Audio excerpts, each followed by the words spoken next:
It is 11 o'clock on a Tuesday night in the middle of June. You are standing in the kitchen in your socks, filling a glass of water before bed, and you hear it, a scratching behind the cabinet, low and steady, like something dragging itself between the wall and the drywall. You set the glass down, you stand still, it stops.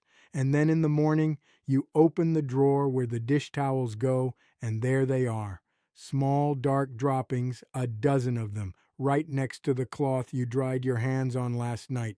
Your kitchen has a tenant you did not invite, and it has been there longer than you think. Now, here is what most people do next, and it is the expensive instinct. You drive to the hardware store and spend $30 or $40 on bait stations and poison packets, products you are not even sure are safe around the dog. Or you call a pest service and the average rat removal job runs about $395 before they even talk about sealing the entry points, which adds another $200 to $600 on top of that. So you are looking at $500 or $600, and the problem may come right back next season because nobody showed you why it started. There is a way the careful old folks handled this for pennies. A way that costs about what you would spend on 2 cups of coffee, and the only reason you were never taught it is that nobody makes a dime teaching a family to seal a half-inch hole and set a $6 trap. There is a great deal of money in selling you the poison, the service plan, and the emergency visit. So the cheap skill sat quiet, and the products kept selling.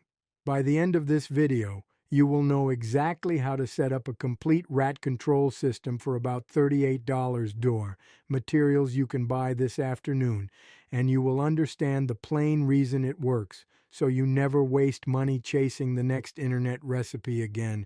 I want to be straight with you before I go any further. The internet is full of videos right now telling you to mix cornmeal and plaster of Paris, set it out, and watch a whole rat colony die in 24 hours. Some of those titles say it is banned in 12 states. And I will tell you the truth about all of that in a moment, because the old printed recipe is real. I will show you where it comes from. And it is a fact that rats cannot vomit, which is why these bait stories never quite die. But here is the thing.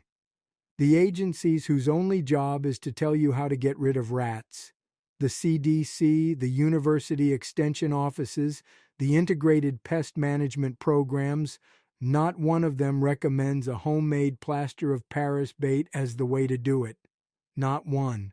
What they recommend, and what the careful old folks actually practiced as a way of life, is simpler, cheaper, and it works. You deny the rat a hole, you deny it food and water, and you trap the runways it is already using. That is the fix. And by the end of this video, you will know exactly how to set up a complete do-it-yourself rat control system for about $30, less than a single dinner out, instead of a $300 or $400 service call. And you will know the plain reason it works, so you never have to wonder whether the next internet recipe is worth your time. Now let me tell you who I am and why I am sitting here talking about rats. My name is Hal. I am 74 years old, raised in rural Missouri by parents who came up through the worst of the Depression. My father kept livestock and feed, and he could not afford to lose a single pound of grain to a rat. My mother ran a house so tight nothing got in that was not invited. They did not stay ahead because they knew one clever trick. They stayed ahead because they noticed the half-inch hole before it turned into a $300 problem, and they sealed it the same afternoon. That is the inheritance I am passing along, not a secret recipe, but a way of thinking that kept a place clean and the money in the bank. My folks died with more saved than neighbors who earned 3 times their wage, and the way they handled pests was a piece of how they did it. Before I show you what to do, you need to understand why it works, because that tells you what to expect and what not to expect. Let me start with the one part of the folklore that holds up. Rats and mice appear unable to vomit. Researchers published comparative work on this. The anatomy and the neural pathways simply do not support the reflex the way they do in dogs or in people. That is real. And it is the reason every homemade bait story sounds plausible. If a rat eats something harmful, it cannot bring it back up. So a powder that hardens in the gut sounds like it ought to work, and that idea has been circulating since at least 1910, when a book called Tested Formulas and Useful House and Farm Recipes printed a mixture of 2 pounds of cornmeal and 1 pound of plaster of Paris and called it a safe rat and mouse poison. The recipe is real. It is over 100 years old. But it exists in an old book is not the same thing as the people who study this for a living recommend it, and they do not.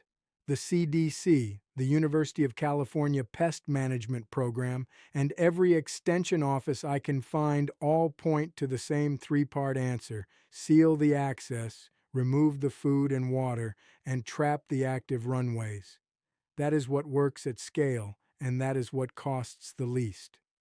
The plaster story is folk tradition, cheap to try if you want, but do not build your plan around it and do not expect a colony gone in 24 hours. Now here is the plain reason the seal and trap method works, and it is as simple as any repair I have ever explained.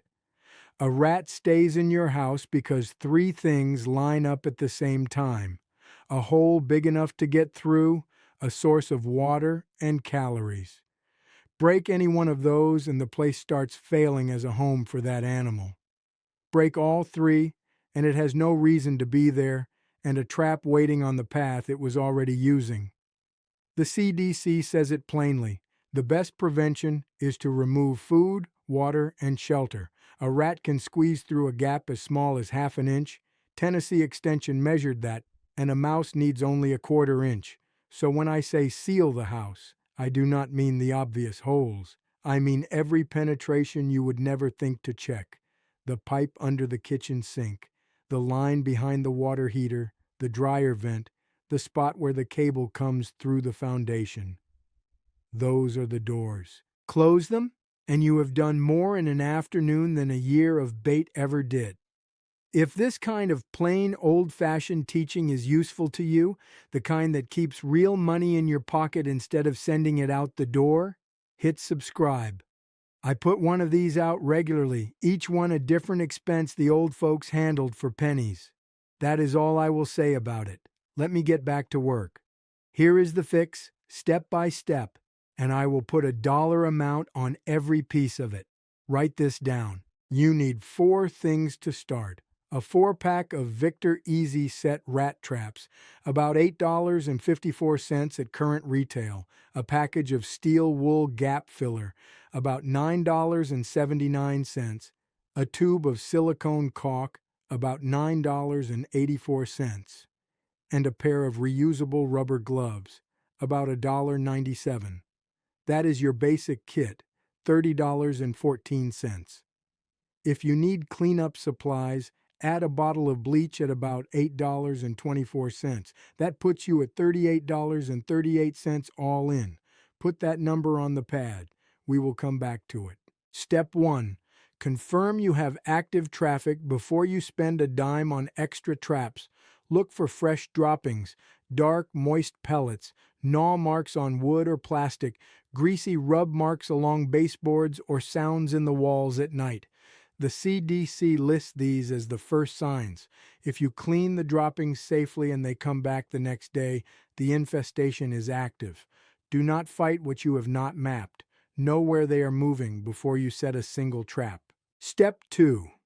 Find the entry points. Walk every room and check cabinet backs, the gaps around plumbing pipes, furnace and water heater line penetrations, the dryer vent, the attic and crawl space vents, and every foundation transition on the outside of the house. The CDC provides this exact checklist. Take a flashlight and a piece of chalk and mark every opening you find that is a quarter inch or larger. I know that sounds small. That is the point.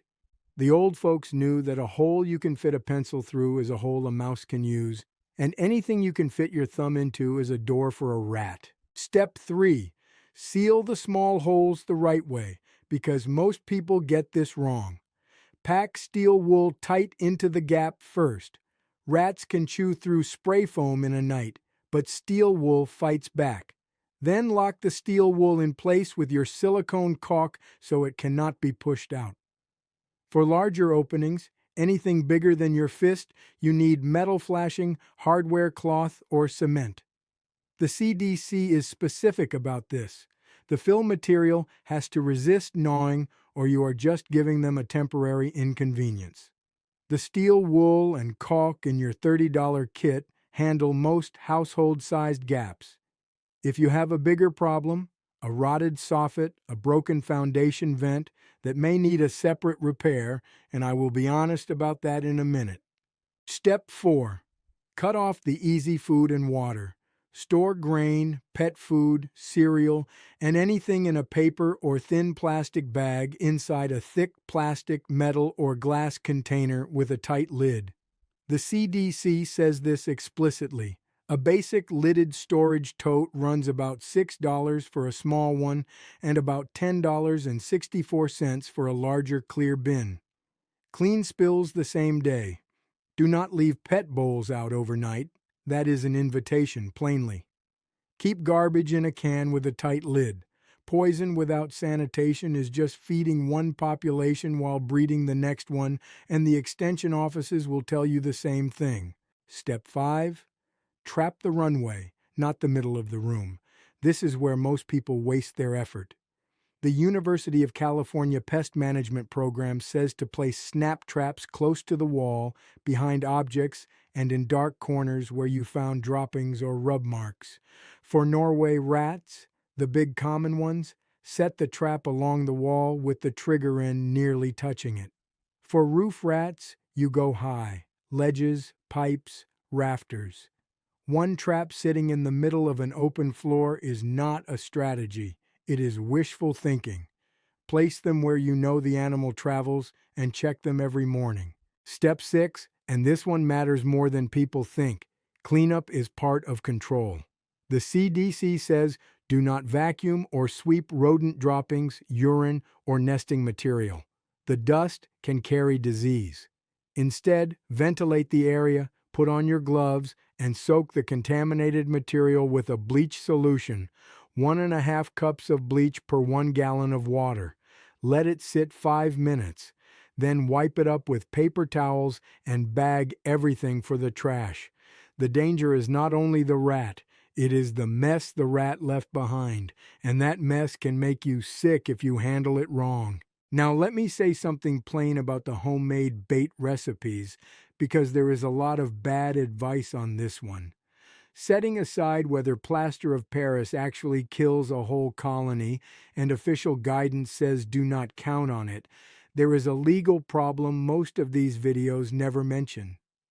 Michigan State University Extension points out that many homemade pesticide mixtures can violate federal pesticide law because the EPA regulates what you can market or distribute as a pesticide, and even registered commercial rodenticides are risky to pets, children, and wildlife. The UC Pest Management Program and the EPA both stress this, so the script on this one is honest. The old printed recipe existed.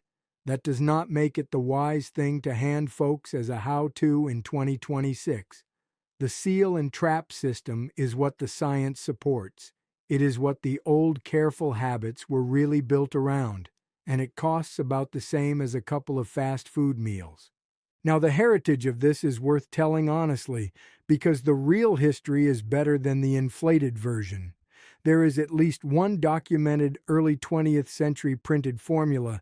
T. McKenney's 1910 book includes a cornmeal and plaster mixture for rats and mice. So the folklore is real and it is old. But when I think about what my father actually did, and what the neighbors who kept their barns clean and their losses low actually practiced, it was not a secret poison. It was the habit of tight storage, tight walls, and quick action. You are not learning a new method here. You are recovering an old one. The one that lasted because it worked every season, not because it went viral on the internet. The habit that keeps this saving alive is weekly, not dramatic. Every week, check the likely entry points, reset and rebait your traps, wipe up any food spills, put the pet food away at night, and keep clutter off the floor near walls. Every month, walk the exterior and inspect around utility penetrations, vents, and the foundation line. Every season, trim back vegetation that touches the house and clear any outdoor shelter or debris piles. The saving compounds because you stop inviting the problem. That is the old rhythm, not poison and prayer, but maintenance and attention. Now be honest about what this does and where it stops. The seal and trap system is strong. It is what every major pest authority recommends as the foundation. Exclusion, sanitation, and properly placed snap traps, that is the proven core. Where it gets moderate is in the details. Trap density, bait preference, and placement can vary by species and by site. Norway rats and roof rats behave differently, and what works in a crawl space may not work in an attic. Where it is weak or folkloric is the homemade poison category. The plaster baits, the baking soda baits, the cement mixes you see online. Cheap to try, not dangerous to you if you keep them away from pets and children, but do not expect a miracle and do not build your entire plan around them. Call a professional when droppings are heavy and widespread, when you find nests or multiple dead rodents, when contamination covers a large area, or when the activity is in places you cannot safely reach. There is no shame in that. This is the cheap first system to run, and it handles the majority of household situations. When it does not, a professional is the right call, and I want to be blunt about safety, because rodents can make you genuinely sick. They spread disease through droppings, urine, saliva, and contaminated dust. The CDC is clear about this. Do not dry sweep or vacuum the mess. Always wet it down with bleach solution first. Wear your gloves every time. Keep snap traps out of reach of small children and pets. And if you are dealing with any commercial rodenticide, the registered kind, not the homemade kind, follow the label to the letter because those products are toxic to anything that eats them, not just rats. The honest warning is part of the respect. Now I want to take a moment because here is where it all comes together. Look at what we have walked through. You confirm active traffic before spending a cent. You find and seal every entry point with steel wool and caulk, the chew-resistant way, not the foam and hope way. You cut off the food and water that made your house worth living in for a rat. You set snap traps on the actual runways, not in the middle of a room. And you clean up safely because the mess is part of the danger. Every step is supported by CDC and university guidance. Every step is something you can do this weekend. The honest math is plain. Write this down. Your basic kit, traps, steel wool, caulk, and gloves, runs about $30.14. Add bleach for cleanup, and you're at $38.38. Add a couple of storage totes for the pantry and the pet food, and you are somewhere around $44 to $49, all in. Now put that next to the professional alternative. The average rat removal service runs about $395, and exclusion work, the sealing, often adds another $200 to $600 on top of that. So your $38 kit replaces what could easily be a $500 or $600 job. And most of what you bought, the caulk gun, the gloves, the traps, you keep and reuse.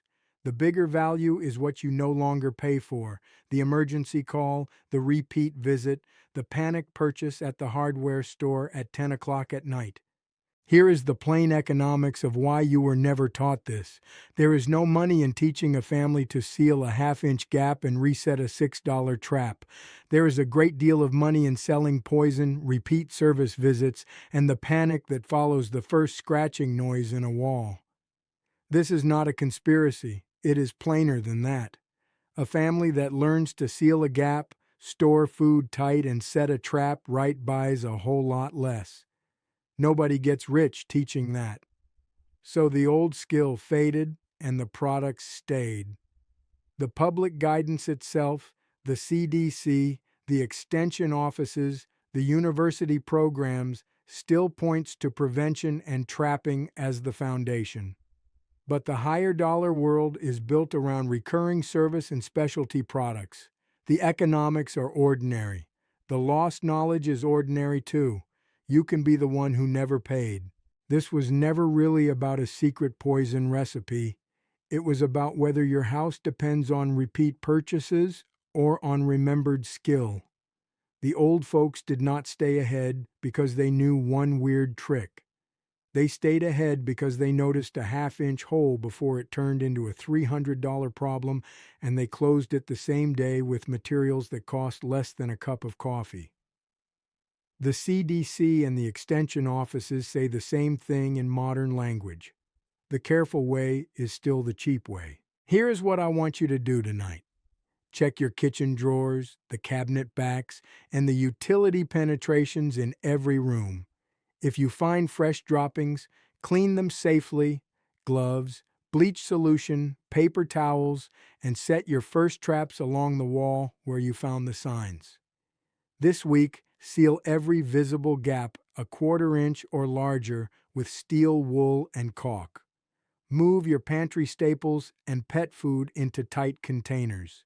Pull clutter away from the walls.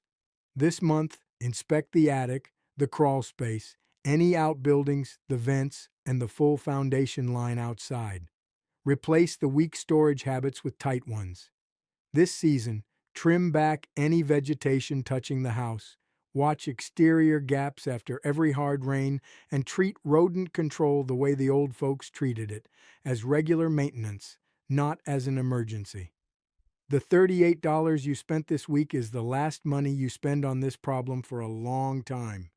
Every week you keep the habit, the saving compounds. Now I want to hear from you.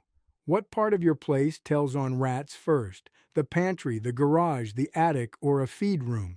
And if your father or your grandfather had a rodent-proofing habit we did not cover, the way he sealed a barn, the thing he checked every fall, write it down below. These little inherited methods disappear when nobody writes them down, and I read every single one. Next time, same principle, different problem, same low-cost prevention. The cheap old way to keep mice out of the house before winter without buying another gadget. Subscribe so you do not miss it. Until then, check the gaps, seal them tight, store the food where nothing can reach it, and set the traps where the animal walks, not where you wish it walked. That is how the careful old folks kept a clean place without owing the exterminator a dime. That is how it is still done in any home that remembers.